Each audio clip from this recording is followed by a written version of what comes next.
Hello दोस्तों, स्वागत है आप सभी का मेरे यूट्यूब चैनल पे। ये है लेक्चर नंबर 6 मैथमेटिकल फिजिक्स का। हम डिस्कस कर रहे थे फूरियर ट्रांसफॉर्म। तो हमने ऑलमोस्ट थ्योरेटिकल पार्ट सारा कवर कर लिया था। बहुत सारी प्रॉपर्टीज हमने कल देख लिया था। आज हम कुछ एक क्वेश्चंस करेंगे। आज हमारा न्यूमेरिकल वाला पार्ट कवर होना है। ठीक है, तो स्टार्ट करते हैं। देखो, मैंने यहाँ पे एक क्वेश्चन ऐड किया है गेट 2003 का। तो पहले तो देखेंगे कि क्या बोल रहा है क्वेश्चन। तो the Fourier transform of the function F x, क्या है फंक्शन हमारा है एफ एक्स, इज एफ के, मतलब कि एक्स से ट्रांसफॉर्म होके वो कहाँ जा रहा है के में। मतलब कि ये अगर एक्स था, अगर मान लो इसको अगर हमने पोजीशन मान लिया तो ये मोमेंटम स्पेस हो गया। ठीक है, और यहाँ पे इन्होंने देखो डेफिनेशन दे रखा है कि एफ के जो है वो क्या है, E to the power iota के x F x D x. मतलब कि यहाँ पे हम जो फंक्शन को जिससे मल्टीप्लाई कर रहे हैं वो है हमारा आई के एक्स। तो पूछ रहा है कि the Fourier transform of D F x क्या होगा। मतलब कि हमने जो फंक्शन था हमारा उसका एफ एक्स का फूरियर ट्रांसफॉर्म अगर एफ के है, अब हमने फंक्शन को डिफरेंशिएट कर दिया, इसके बाद उसका फंक्शन क्या होगा, उसका फूरियर ट्रांसफॉर्म क्या होगा।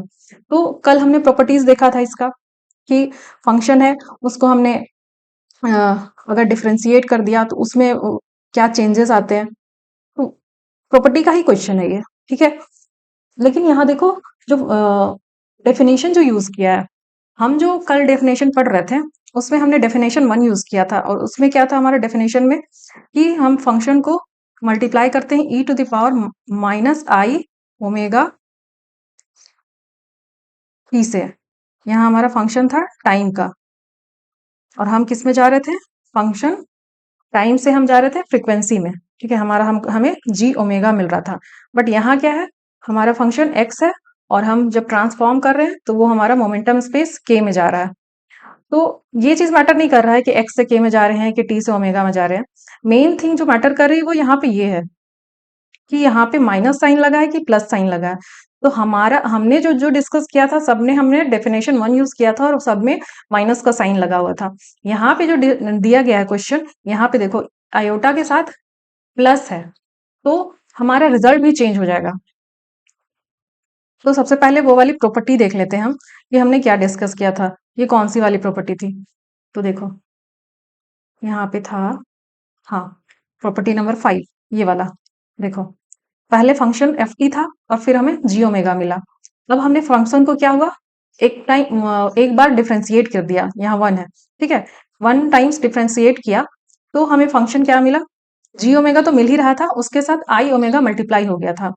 यही बात मैंने बताई थी कि अगर हम फर्स्ट डेफिनेशन यूज कर ना करके सेकंड डेफिनेशन यूज करते, मतलब जो वहां पे e to the power exponential minus I I omega T था, वहां यूज ना करके plus I omega T use करते, तो हमारा रिजल्ट में ये चेंज आता कि यहाँ जो आई ओमेगा था वो अब माइनस आई ओमेगा हो जाता।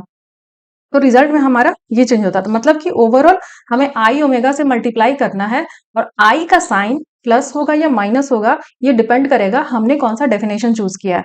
तो अभी जो क्वेश्चन है उसकी डेफिनेशन में ई के साथ, मतलब आयोटा के साथ माइनस साइन नहीं है, मतलब कि जो हमारा फंक्शन आएगा वो माइनस आई ओमेगा वाला आएगा। ठीक है, तो यहाँ पे देखो जो फंक्शन क्या है एफ एक्स का ट्रांसफॉर्मेशन यहाँ एफ के में किया है। अब जब हम फंक्शन को डिफरेंशिएट कर देंगे D F by D x कर देंगे, और अब हम इसका फूरियर ट्रांसफॉर्म करेंगे, तो हमें जो फंक्शन मिलेगा एफ के साथ क्या, माइनस आई के मल्टीप्लाई हो जाएगा। ठीक है, तो ऐसा ऐसा कहाँ है आंसर, इसमें नहीं है। हाँ, सी वाला देखो, सी में क्या है कि सी वाला हमें दिख रहा है कि क्या लिखा है इसमें, माइनस आई के, यहाँ भी देखो माइनस आई के एफ के, तो हमारा करेक्ट ऑप्शन हो जाएगा सी। ठीक है, डिपेंड कर रहा है कि कौन सा डेफिनेशन यूज किया है। तो देखो गेट का क्वेश्चन है तो इन्होंने डेफिनेशन को दे दिया है यूज करने के लिए। ठीक है, तो हमारा करेक्ट आंसर यहाँ पे हो जाएगा सी। आगे बढ़ते हैं। फंक्शन देखो, प्रॉपर्टी यूज करके हमने डायरेक्ट ही आंसर निकाल लिया, हमें कोई कैलकुलेट इंटीग्रेशन को कैलकुलेट करने की जरूरत नहीं पड़ी। प्रॉपर्टी ये सारे काम इजीली करवा रहा है हमसे, इसीलिए प्रॉपर्टी का यूज करते हैं। सेकंड सेकंड क्वेश्चंस देखेंगे अगर, तो यहाँ भी फूरियर ट्रांसफॉर्म ही हो रहा है किसका, यहाँ आप देखो डेफिनेशन नहीं दिया है, कहीं डेफिनेशन नहीं दिया है, ठीक है। पूछ रहा है कि अगर Fourier transform delta X minus A का exponential E to the power I two pi, ये न्यू है, ठीक है, न्यू ए है, तो Fourier transform cos two pi nu A का क्या होगा, ठीक है। मतलब inverse Fourier transform of cos two pi nu A, इसका फूरियर ट्रांसफॉर्म क्या होगा। तो यहाँ पे डेफिनेशन नहीं दिया है, लेकिन एक फूरियर ट्रांसफॉर्म दे दिया है। ये क्यों दिया है, यही डेफिनेशन बता रहा है कि हमने जो डेफिनेशन यूज किया, मतलब इसको यहाँ से यहाँ ट्रांसफॉर्म करने में जो डेफिनेशन का यूज हुआ है, उसी डेफिनेशन को यूज करते हुए अब कॉस कॉस का फूरियर ट्रांसफॉर्म करना है।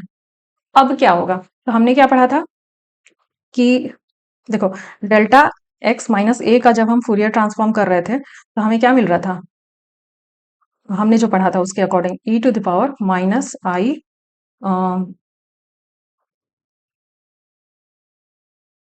हम टी के फॉर्म में पढ़ रहे थे ना, तो हमें टी माइनस टी नॉट था हमारा फंक्शन, और हमें मिल रहा था I omega nought, omega T nought, omega T nought मिल रहा था, ठीक है, ये मिल रहा था हमें। तो यहाँ भी देखो एक्सपोनेंशियल के साथ आई हमारा भी आ रहा था, एक्सपोनेंशियल के साथ यहाँ भी आई के साथ माइनस आई आ रहा है, यहाँ भी माइनस आई है, यहाँ भी माइनस आई, मतलब कि हमने जो डेफिनेशन यूज किया था यहाँ भी वही डेफिनेशन यूज कर रहा है, लेकिन इसका सिर्फ स्पेस अलग है। यहाँ पे ये एक्स से ट्रांसफॉर्म होके किस में जा रहा है, एक्स से ट्रांसफॉर्म होके ये न्यू में जा रहा है, ठीक है, न्यू में जा रहा है, मतलब फ्रिक्वेंसी में जा रहा है। तो ये जरूरी नहीं है कि एक्स हमारा क्या है, यहाँ पोजीशन ही है, कुछ नहीं है। एक्स या तो टाइम भी हो सकता है, या फिर पोजीशन भी हो सकता है, न्यू कुछ भी हो सकता है। मतलब ये जब भी एक स्पेस से दूसरे स्पेस में ट्रांजिशन होगा ना, ऐसा नहीं है कि पोजीशन से टाइम में चला गया या टाइम से स्पेस में चला गया, ऐसा बिल्कुल नहीं होता है। कभी भी जब एक स्पेस से दूसरे स्पेस में ट्रांजिशन होता है तो वो दोनों स्पेस एक दूसरे के कॉन्जुगेट स्पेस होते हैं, ठीक है, कॉन्जुगेट स्पेस होते हैं। जैसे कि अगर हमने मान लो पोजीशन लिया, तो ये हर हाल में मोमेंटम स्पेस में ही जाएगा, ठीक है, ये मोमेंटम स्पेस में ही जाएगा। इसको वेव वेक्टर के या फिर पी से रिप्रेजेंट करेंगे हम। और अगर टाइम का डोमेन है तो ये हर हाल में फ्रीक्वेंसी स्पेस में ही जाएगा, या फिर इसको वो ऐसे भी लिख लो, टू पाई एफ लिखते हैं ना, तो न्यू भी लिख लो, इसको ऐसे होता है। तो यहाँ पे हमने एक्स को फिक्स कर दिया पोजीशन से, टी मतलब टाइम कर दिया। लेकिन देखो हाइजेनबर्ग अनसर्टेनिटी प्रिंसिपल में भी पढ़ा है कि डेल्टा एक्स इंटू डेल्टा क्या है पी इज इक्वल्स टू क्या होता है, एच कट बाई टू होता है। तो यहाँ क्या है, ये पोजीशन है और ये मोमेंटम है, तो ये दोनों स्पेस एक दूसरे के कॉन्जुगेट स्पेस होते हैं। कभी ऐसा नहीं होगा कि स्पेस से उठा के हमने टाइम में शिफ्ट कर दिया, या टाइम से उठा के हमने मतलब ऐसे स्पेस में शिफ्ट कर दिया जो उसका कॉन्जुगेट स्पेस नहीं था। ऐसे ही क्या होता है, delta E into delta T होता है। ई के साथ हम किसका लेते हैं, टी का प्रोडक्ट लेते हैं, और इसकी जो वैल्यू वही एच कट बाई टू आती है। ई का मतलब क्या है, यहाँ पे ई को हम लिख सकते हैं एच न्यू या फिर एच कट ओमेगा, यही तो लिखते हैं, ई की वैल्यू यही तो आती है। एच कट ओमेगा मतलब क्या होता है, एच अपॉन टू पाई, और ओमेगा को लिख सकते हैं हम टू पाई एफ लिख सकते हैं, या फिर इसको म्यू लिख सकते हैं। तो टू पाई कैंसिल हो गया, तो क्या बचा हमारा, एच न्यू ही आया। तो एनर्जी मतलब क्या, फ्रीक्वेंसी।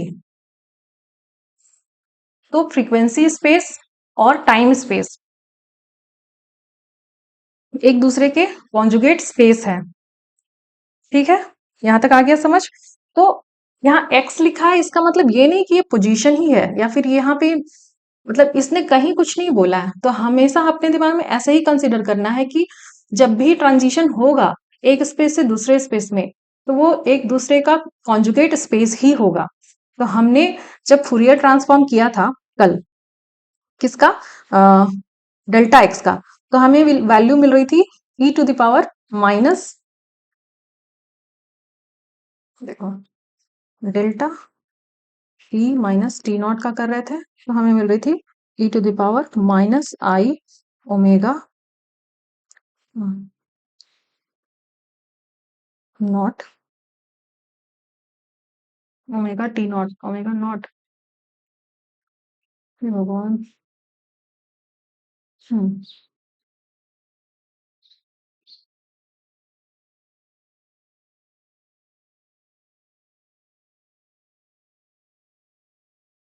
अब पूछ रहा है कि कॉस का क्या होगा। कॉस का हमने क्या पढ़ा है, फूरियर ट्रांसफॉर्म। हमने पढ़ा था कॉस का फूरियर ट्रांसफॉर्म कि जब कॉस का फूरियर ट्रांसफॉर्म करते हैं तो हमें दो डिराक डेल्टा फंक्शंस मिलते हैं। तो देखो जितना भी आंसर है यहाँ पे ऑप्शन है सब में डिराक डेल्टा फंक्शन है। ठीक है, यहाँ पे सिर्फ कांस्टेंट है, बाकी सब में डिराक डेल्टा फंक्शन है। तो हम जब कॉस का करेंगे, कॉस क्या है यहाँ पे, न्यू ए है। ठीक है, न्यू का फंक्शन है। ठीक है, तो इसका जब हम करेंगे, कहाँ जाएंगे हम, किस स्पेस में जाएंगे, एक्स वाले स्पेस में जाएंगे। ट्रांजिशन किससे हो रहा है यहाँ पे, एक्स से न्यू में हो रहा है। ठीक है, एक्स से न्यू में हो रहा है। तो अब जब कॉस न्यू का करेंगे तो हम हमें क्या मिलेगा, दो डिराक डेल्टा फंक्शंस मिलेंगे, डेल्टा एक्स एक्स माइनस ए और प्लस डेल्टा एक्स प्लस ए। और दोनों डेल्टा क्या है, पॉजिटिव ही आएंगे। तो हमें ये एक पता है कि ये मिलेगा। ठीक है, अब इसके आगे 1/2 लगा रहेगा या फिर सिर्फ पाई लगा रहेगा, तो वो डिपेंड करता है कि हमने कौन सा डेफिनेशन यूज किया था। जैसे हमने जो डेफिनेशन यूज किया था वहां पे एफ एक्स को डिफाइन करते थे तो हमारा था कि 1/पाई यूज कर रहे थे। ठीक है, 2 पाई इनवर्स वाला जब यूज कर रहे थे। लेकिन आगे अभी हम मैं डिस्कस करूंगी, वहां पे दिखाऊंगी कि 1/2 पाई कहीं कहीं पे 1/√2 पाई यूज होता है। अलग अलग डेफिनेशंस के अपने अलग अलग चोचले हैं, वो सारे डेफिनेशंस का हम नहीं कर सकते हैं कंसीडर। तो हमें आंसर इतने ही से मैच करके देखेंगे पहले कि क्या है। तो ऐसा कोई फंक्शन डेल्टा एक्स माइनस ए, देखो यहाँ माइनस है, माइनस है मतलब क्यों, कि ये वाला जो डिराक डेल्टा फंक्शन है उसका पीक हमें, हम जब पढ़ रहे थे तो क्या हमें दो पीक मिल रहा था, एक इधर कॉस के लिए, दो इधर मिल रहा था। ठीक है, यही जब हमने साइन के लिए पढ़ा तो हमें दो पीक्स मिल रहे थे, एक तो इधर मिल रहा था और दूसरा इधर मिल रहा था। तो मतलब कि ये माइनस वाला जो है वो साइन को रिप्रेजेंट कर रहा है, कॉस को नहीं। कॉस में कभी डिराक डेल्टा नेगेटिव नहीं आएगा। यहाँ पे भी देखो, यहाँ पॉजिटिव तो है लेकिन यहाँ देखो आयोटा से मल्टीप्लाई हो गया है, तो हमें आयोटा वाला टर्म नहीं चाहिए, वो साइन में आता है और वो भी बाहर होता है। दोनों दोनों डिराक डेल्टा फंक्शन उसके आयोटा से मल्टीप्लाइड होते हैं और यहाँ पे सिर्फ एक से मल्टीप्लाई किया, तो ये तो साइन वाला मतलब साइन और किसी का भी नहीं हुआ। और ये वाला आता अगर तो साइन में आता। लेकिन देखो एक एक मैच कर रहा है हमारे डेल्टा एक्स माइनस ए प्लस डेल्टा एक्स प्लस ए से।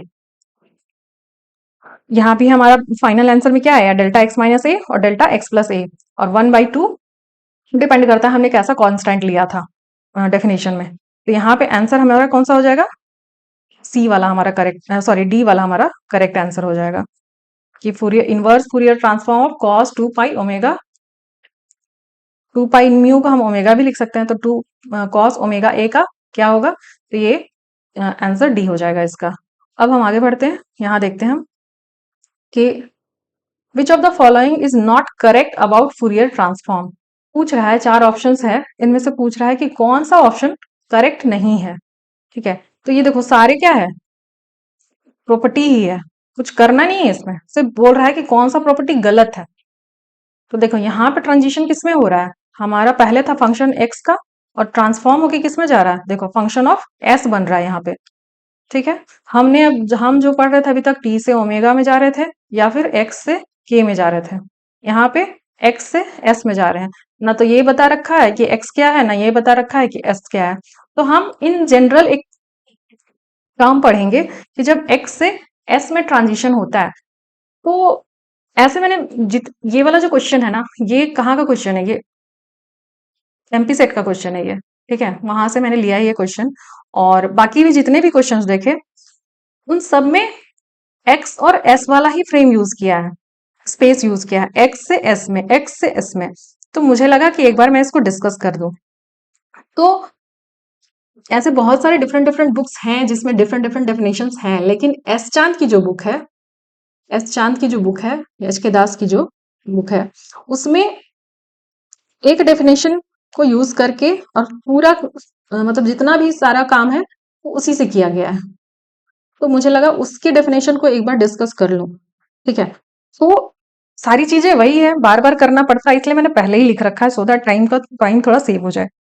यहाँ पे क्या करते हैं, हम फंक्शन लेते हैं किसका, एक्स का एक फंक्शन लिए, उसका ट्रांसफॉर्मेशन किया एस में। ठीक है, एक्स स्पेस से ये एस में चला गया। अब ये नहीं बोल रहा है कि ये पोजीशन है, और ये भी नहीं बोल रहा है कि ये मोमेंटम है, बस कुछ भी हो सकता है, लेकिन जब भी होगा ये एक दूसरे के कॉन्जुगेट स्पेस में ही होंगे। ठीक है, तो एफ एस जो है वो होता है, यहाँ पे डेफिनेशन जो यूज किया है उन्होंने, वो यूज किया है 1/√2 पाई। देखो हमने जो डेफिनेशन यूज किया था वहां पे 2 पाई था, यहाँ पे इन्होंने एस चांद की बुक में √2 पाई का डेफिनेशन यूज किया है। और इन्फिनिटी कहा, माइनस इन्फिनिटी से प्लस इन्फिनिटी का इंटीग्रेशन फंक्शन जिसका ट्रांसफॉर्म किया जाना है, और ये यहाँ पे मल्टीप्लाई करेंगे हम फंक्शन को e⁻⁻⁰ से। ठीक है, और dx के रिस्पेक्ट में इसको पूरा इंटीग्रेट करेंगे। अब हम जो यूज कर रहे थे वहां पे माइनस साइन था डेफिनेशन में, पहला डेफिनेशन जो था हमारा वहां माइनस साइन था, इन्होंने प्लस साइन यूज किया है। और जिस फंक्शन से हम मल्टीप्लाई करते हैं ना, उस पूरे फंक्शन को हम कर्नेल बोलते हैं। ये पूरा जो पार्ट है जिसको मैंने रेड कलर से घेर रखा है, इसको हम बोलते हैं कर्नेल। और कर्नेल बहुत इंपॉर्टेंट रोल प्ले कर रहा है कि ट्रांसफॉर्मेशन के बाद जो फाइनल रिजल्ट होगा उसमें क्या, किधर प्लस माइनस होगा। ठीक है, तो यही यहाँ पे माइनस है कि प्लस है, यही डिसाइड करेगा फाइनल वाले रिजल्ट में भी कि वहां कहाँ पे माइनस होगा और कहाँ पे प्लस होगा। तो ये फूरियर ट्रांसफॉर्म का फॉर्मूला हो गया, और ये इनवर्स फूरियर का। तो इनवर्स फूरियर में जब एफ एस का जब फूरियर ट्रांसफॉर्म करते हैं तो हमें एक्स वाला फंक्शन मिलता है, और उसी का उसमें जो फॉर्मूला यूज होता है वो ये वाला 1/√2 पाई, माइनस इन्फिनिटी से प्लस इन्फिनिटी। इसका फूरियर ट्रांसफॉर्म करना है, एफ एस का करना है, और यहाँ पे फिर इनवर्स में जब करेंगे तो यहाँ माइनस साइन आ जाएगा।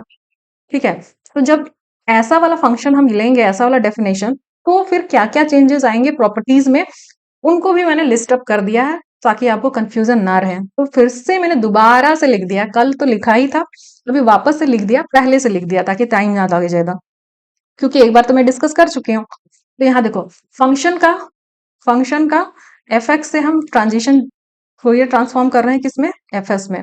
तो प्रॉपर्टीज में हमारा पहले क्या था, स्केलिंग प्रॉपर्टी। वहां क्या कर रहे थे, हम किसी कांस्टेंट से फंक्शन को मल्टीप्लाई कर रहे थे। तो यहाँ पे हमने ए से मल्टीप्लाई किया फंक्शन को, मतलब स्केल किया उसको। अब उसके फंक्शन में एफ एस में क्या चेंज आएगा, तो चेंज बस यही आएगा कि फंक्शन जो है वो जहां जहां एस था वहां वहां अब एस डिवाइडेड बाई ए हो जाएगा, और पूरा का पूरा फंक्शन भी 1/a से डिवाइड हो जाएगा। तो ये तो सेम हुआ, उसमें और इसमें कोई चेंज नहीं हुआ। ठीक है, पहले भी ऐसे ही था। सेकंड वाले में देखते हैं हम इसमें क्या होता है। सेकंड वाला था scaling property, sorry shifting property. तो यहाँ पे जैसे किसी फंक्शन को एफ एक्स था, अब उसमें हमने -a कर दिया लेफ्ट साइड फंक्शन को। देखो फंक्शन था यहाँ पे कहीं डिफाइंड था, अब हमने शिफ्ट कर दिया -a, यहाँ पे कर दिया। ठीक है, यहाँ पे शिफ्ट कर दिया, फंक्शन को उठा के यहाँ से शिफ्ट कर दिया यहाँ पे। तो फूरियर ट्रांसफॉर्म के बाद जो फंक्शन मिला था एफ एस, उसमें क्या चेंज आएगा, तो यहाँ पे चेंज यही आएगा कि ये फूरियर फंक्शन जो है एफ एस वो मल्टीप्लाई हो जाएगा किससे, e⁻+i⁻s⁴ से।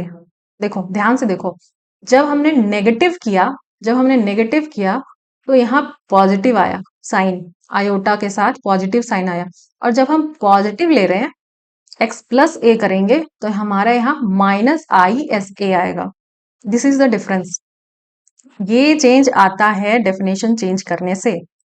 ठीक है, तो इसको ध्यान में रखना।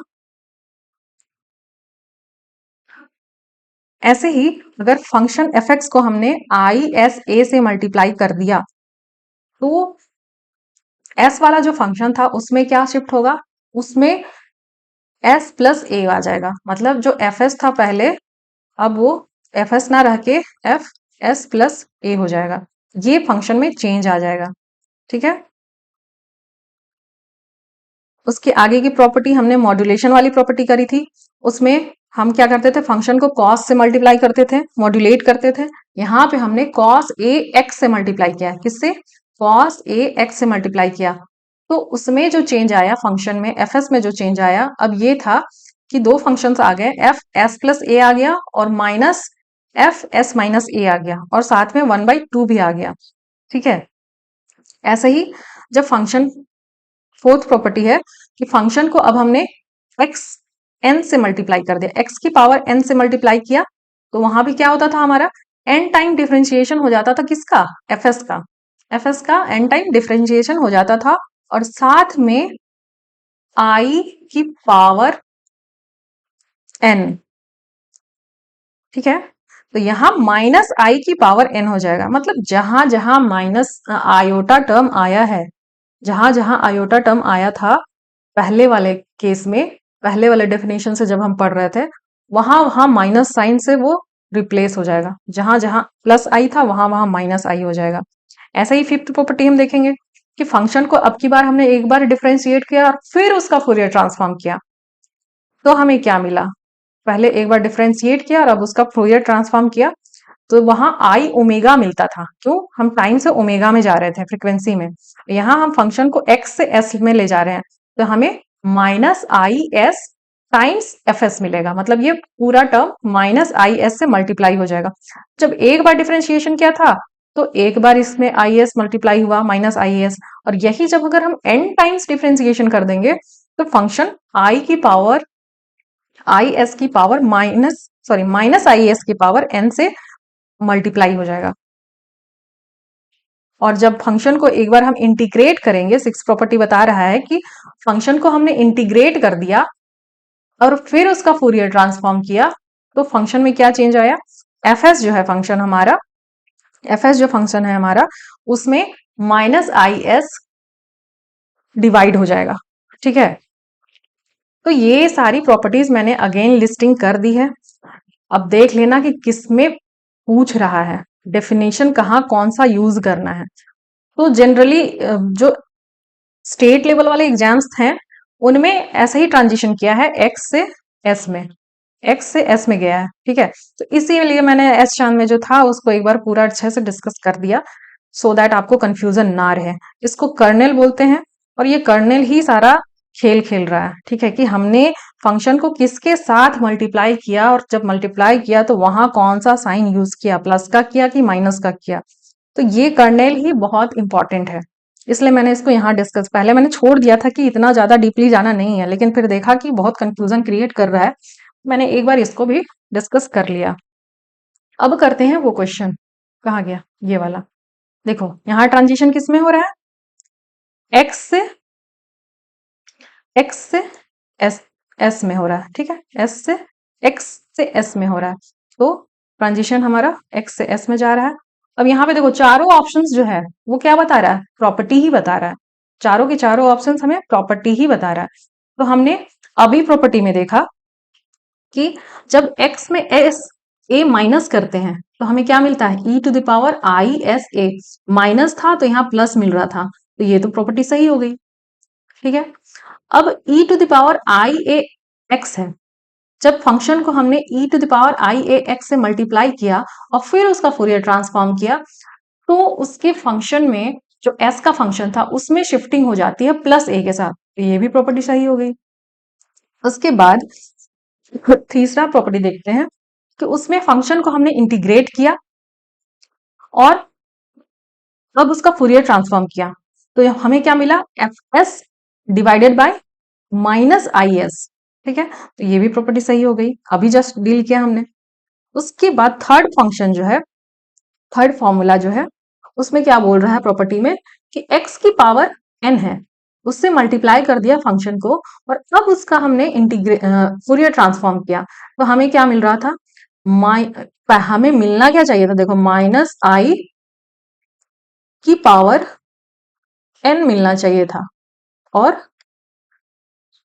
n टाइम डिफरेंशिएशन हो जाना था किसका, फंक्शन का, एफ एस का, दिखाती हूँ रुको, कहाँ है फंक्शन, देखो ये वाला है ना, x के पावर n से मल्टीप्लाई किया तो माइनस आई की पावर n से मल्टीप्लाई होना था और n टाइम डिफरेंशिएशन हो जाना था फंक्शन का, लेकिन यहाँ पे क्या दिखा रहा है क्वेश्चन में कि ये माइनस आई ना होके 1 है, -1 है, तो ये गलत हो गया ऑप्शन हमारा, मतलब कि इसका करेक्ट आंसर हो जाएगा ऑप्शन डी। ठीक है, कुछ करना है, देखो प्रॉपर्टी डायरेक्ट पूछ लिया है, तो स्टेट लेवल के एग्जाम में आप यही उम्मीद कर सकते हो, डायरेक्ट प्रॉपर्टी ही पूछेगा, बहुत ज्यादा कुछ नहीं पूछेगा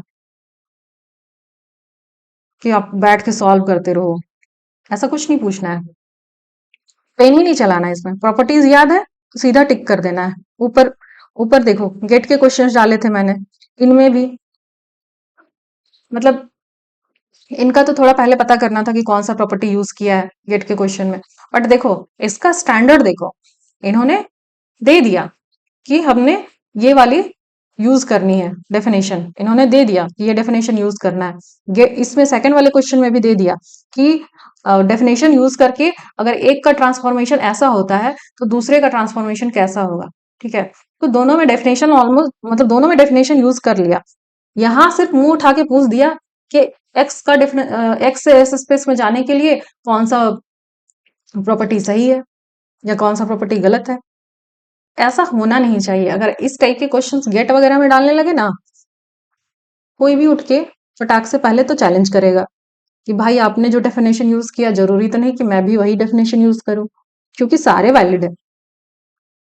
अब देखो और क्वेश्चंस देखते हैं, यहाँ पे फूरियर ट्रांसफॉर्म हो रहा है किसका, E to the power minus A X का, हमने पढ़ा है माइनस ए एक्स का क्या है, कि हम जब पढ़ रहे थे ई टू द पावर माइनस 80 का पढ़ा था, इसका फूरियर ट्रांसफॉर्म क्या होता था, 1 by A plus I omega, यहाँ पे टी से ओमेगा में जा रहे थे हम, अब यहाँ पे किस में जा रहा है, टी से सॉरी एक्स से एस में जा रहे हैं, ठीक है, सब में एस है, तो मतलब हम एक्स से यहाँ भी एस में जा रहे हैं। तो देखो ई टू द पावर माइनस 80, तो हमें मिलना चाहिए था ए प्लस आई ओमेगा, अगर हम वो डेफिनेशन यूज ना करके, फर्स्ट वाला डेफिनेशन ना यूज करके अगर हम एस चांद वाला डेफिनेशन यूज करते हैं, तो यहाँ हमारा आता E to the power A X, और हमारा जो मिलता वो मिलता ए माइनस आई एस मिलता, ठीक है। यहाँ आयोटा के सामने जहां जहां आयोटा आएगा ना वहां वहां उसका साइन चेंज हो जाएगा, अगर हमने डेफिनेशन में एक्सपोनेंशियल का जो पावर था E to the power I S X, उसमें अगर प्लस साइन माइनस साइन से रिप्लेसमेंट किया तो जो चेंज था वो यही दिखेगा, हमें आई के साथ ही चेंज दिखेगा, तो ये ऐसा कुछ होना चाहिए था, ठीक है।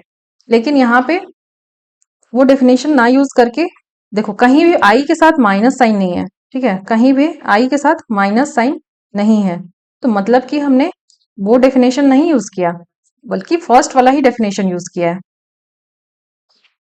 कौन सा डेफिनेशन हमने यूज किया, F X E to the power minus I S X D X, ठीक है, यही डेफिनेशन यूज किया है। और इसका जब हम करते हैं E to the power minus A X, तो हमें क्या मिलेगा, 1 by A plus I S मिलेगा। तो देखो इस टाइप का कहाँ दिख रहा है हमें, है कहीं पे ए प्लस आई एस, हाँ है यहाँ पे ए प्लस आई एस, यहाँ देखो 2a है, 2a तो नहीं आता, ए ही आता है, और 2 पाई इसलिए आ रहा है क्योंकि यहाँ नहीं बताया है कि x कौन सा डोमेन है और s कौन सा डोमेन है, ठीक है। सपोज अगर ये ओमेगा होता तो इसको हम लिखते हैं क्या, 2 पाई एफ लिखते हैं और s के प्लेस पे हमें f मिल जाता, लेकिन यहाँ बताया ही नहीं है कि कौन सा डोमेन से कहाँ पे जा रहे हैं, तो हम इसके 2 पाई के लिए परेशान नहीं हो गए, सब में 2 पाई है, यहाँ भी 2 पाई यहाँ भी 2 पाई, इसीलिए ऐसा ऑप्शन ही बनाया है। तो हमें ध्यान देना है, मैं बस इतना में कॉन्सेंट्रेट करना है कि ए प्लस आई एस वाला फॉर्मेट आ रहा है क्या, तो यहाँ पे हमें मिल रहा है ए प्लस आई एस वाला, यहाँ भी हमें यहाँ पे 2 मिल रहा है, तो ये तो गलत हो गया, यहाँ माइनस आ गया, ए माइनस में नहीं आता है, चेंज किसके साथ आता है, अगर डेफिनेशन चेंज करेंगे तो हम आयोटा के साथ चेंज आएगा, तो यहाँ माइनस में ए आ रहा है, तो ये तो गलत हो गया, नन ऑफ द अबव नहीं होगा, तो ये हमारा सही ऑप्शन है, ठीक है। आगे क्वेश्चन देखते हैं, अब देखो इन महानुभव को देखो, इन्होंने पूछ दिया है कि the Fourier transform of Dirac delta function, delta delta function, अच्छा Dirac delta function delta T minus T nought, यहाँ क्या है, टी फंक्शन है, किसमें गए हैं, सब में क्या है, एस है, तो टी से एस में, एस मतलब क्या, यहाँ क्या फ्रीक्वेंसी को रिप्रेजेंट कर रहा है। अगर हम टी को टी टाइम मान लें, ऐसा बोला नहीं है, लेकिन अगर टी को टाइम मान लें, इसको क्या मानना पड़ेगा, हमें फ्रीक्वेंसी ही मानना पड़ेगा। ठीक है, तो वो मुद्दा हमारा नहीं है कि किसको क्या माने, बस मुद्दा ये है कि कौन सा डेफिनेशन यूज करना है। सॉरी। तो यहाँ देखो, हमने डिराक डेल्टा फंक्शन का क्या पढ़ा था, फूरियर ट्रांसफॉर्म, कि इसका फूरियर ट्रांसफॉर्म हो जाता है एफ, हो जाता है हमें E to the power minus I omega nought omega T nought.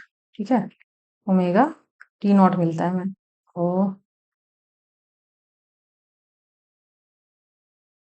ठीक है, कहाँ, ई टी नॉट पे हमें पीक मिलता है, इसलिए हमें E to the power minus I omega T nought ही मिलता है। ठीक है, अब देखो यहाँ पे जो ऑप्शंस यूज हुए हैं, आई की जगह पे यहाँ तो पहले बार जे यूज किया है, तो हाँ ये सही है, आई की जगह पे हम जे यूज कर सकते हैं, नोटेशन का इशू होता था, इसलिए आई और जे दोनों ही मतलब सेम ही है, उससे दिक्कत नहीं है। पहला बोल रहा है कि E to the power minus J S T nought under root pi. ठीक है, एक ये ऑप्शन, ये भी, ये चारों ऑप्शन है ना, किसी ना किसी डेफिनेशन से करेक्ट है, चारों के चारों ऑप्शंस करेक्ट है कोई ना कोई डेफिनेशन से। अगर हमने डेफिनेशन में फ्रंट में अगर जो कोफिशिएंट था हमने अगर रूट टू पाई यूज किया, तो ये वाला भी सही है, रूट टू पाई वाला भी, दोनों ऑप्शन सही है। अगर सिर्फ वन अपॉन कुछ नहीं यूज किया, मतलब हमने देखा था फर्स्ट डेफिनेशन में हमने डायरेक्ट इंटीग्रेट किया था, यहाँ पे कुछ कोफिशिएंट में कुछ नहीं था, तो उस हिसाब से ये वाले भी ऑप्शन सही है। अगर कर्नल कर्नल जो था मेरा, वो हम पॉजिटिव में लेते हैं, कर्नल हमारा पॉजिटिव में अगर हम लेते हैं, कर्नल समझ रहे हो ना, अभी दिखाया ना कर्नल, ये अगर हमने ये पॉजिटिव में लिया, तो आंसर हमारा क्या आएगा, पॉजिटिव में ही आएगा। और अगर नेगेटिव में यूज करते हैं हम कर्नल, तो नेगेटिव आता। तो चारों के चारों ऑप्शंस यहाँ पे सही है। ठीक है, लेकिन अब सोचोगे कि कौन सा हम करेक्ट करेंगे यहाँ पे, अगर चारों ही ऑप्शन सही है, तो एस चांद वाली बुक में जो है डेफिनेशन जो मैंने लिखवा दिया है, उसको आप करना कंसीडर। ठीक है, और उसके अकॉर्डिंग ही सॉल्व करना। तो वहां पे हमने कर्नल जो यूज किया है वो ये है कि कर्नल हमारे E to the power I S X है,